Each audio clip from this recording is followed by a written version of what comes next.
everybody, my name is Professor Soborno and Bari from Bari Science Lab. Today we are going to be looking at the do-now of continuity. Now, before we start, by clicking on this video, you are obligated to learn with me, and I am obligated to teach you.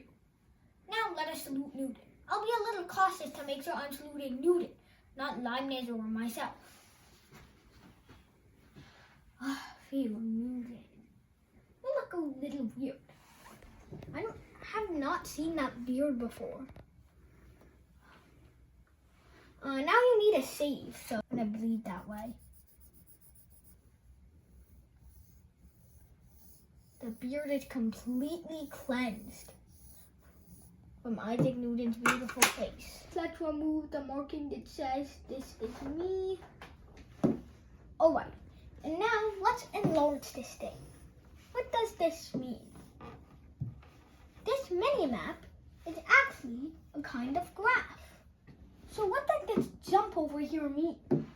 Well, that means there's an empty spot right over here. It's undefined. This is an undefined range. Alright?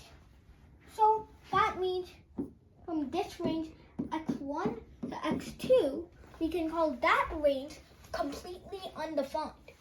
So all y values in the middle are undefined. This is called a jump because you're kind of like jumping from one point to another. You see? Kind of like that. Alright, so you may have seen this before in one of our problems, and it appeared kind of like this. So you might wonder, Isaac, why are you teaching us the same thing? Well, I'm not teaching you the same thing. Instead, I'm teaching you useful terms and things you need to know for the next lesson, because continuity will be very important in the future. Oh, God damn you. So, let's say you're buying pizza. This is meant to attract the less ethical viewers on food. So let's say you're buying some pizza. Bengali pizza probably. And what you're doing with that pizza is, if you buy more than 5 slices, it's a correct Bengali pizza store. Then, if you buy more than 5 slices, they add $10 to the order. Well, it's not really correct because they force the olives on your plate. But then again, what if you don't want olives? It's all freaking corrupt. The system. Us, and try and figure it out yourself. 5, 4, 3, 2, and 1. Alright, so here's the solution. Let's say that we have this. 3, 4, and 5. And that's the number of pizza slices we have. And then we also have the amount of money we have to pay, which will go 10, 20, 30, 40. And I'm also going to mention, before you figure it out, let's mention that it is $5 for each one. And 50. Alright. So now, 5, 4, 3, 2, 1. Alright.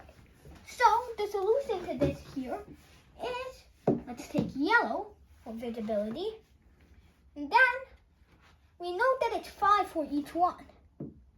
So it's kind of going to look like this. And then we get 4 pizzas, and it's at 20. So let's draw it kind of like this. Just like that. I guess. And then, you have, after 4, you hit 5, and then let's put 6 for just extra things. And now, when you hit 5, we have a jump discontinuity. Why? Because it goes up all the way from 25 to 35. Because remember, plus 10 for the olives. So then, that means it goes up to here. So, you kind of have to jump from here all the way. You have to jump from here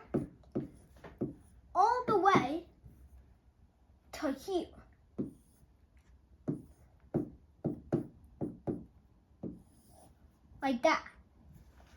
Have to jump like that, you see? Jump from one platform to another. That's why it's called a jump discontinuity. Because the y value changes in an instant. That's why you have to jump. So, since the y value changes, it's called the jump discontinuity. Just really emphasizing that. Alright. Now, this jump continuity, even though I spent 1 hour drawing this jump discontinuity picture is now irrelevant. Let's erase it.